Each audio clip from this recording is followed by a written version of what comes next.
up as a Buddhist with my biological family, and that's kind of basically having the perspective of have peace with the world will have peace with you. That didn't really make sense to me as a young kid. And after a while, I was eventually put into the foster system due to very unfortunate circumstances. And I remember after being bounced around from about 6 foster homes and 5 or 4 group homes in the matter of 2 years, for a 10-year-old girl, that seems like eternity. But I remember one night I was in the group home and I found a Bible in my room, and I was kind of mocking it. I was like, let's see what this is, right? So I opened it up to all things of the book of John, and I started reading it, and I felt compelled to pray. And so I did pray, and even though it was kind of out of mocking, I did pray for a family and to know what true love was.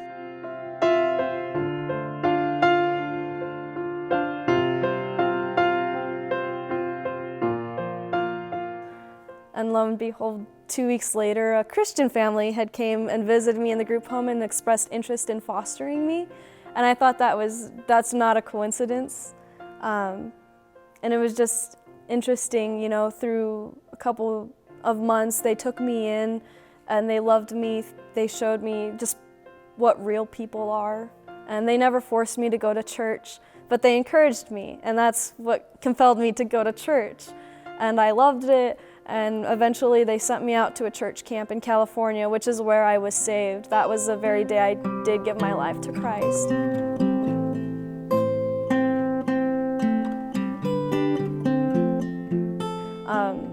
They had this speech one night, and of all books, they opened it up to the book of John, and they talked about John 15:5, that I am the vine, you are the branches, those who remain in me, together will produce much fruit, but apart from me, you can do nothing. I consider that my life verse because that's the very verse that saved me. But something that really stood out to me is that they had those little name tags that says like, hello, my name is, and they write your name on it. This instance, they wrote, hello, my name is loved, and they went around and put that on everybody. And I still remember the camp pastor, the minute he put it on me, I just felt like my spirit came to life. I felt like warm, my body was warm, the fire in my soul had finally begun, and it's incredible to live my life for God. You know, a few months later, I was baptized and even adopted by my now family.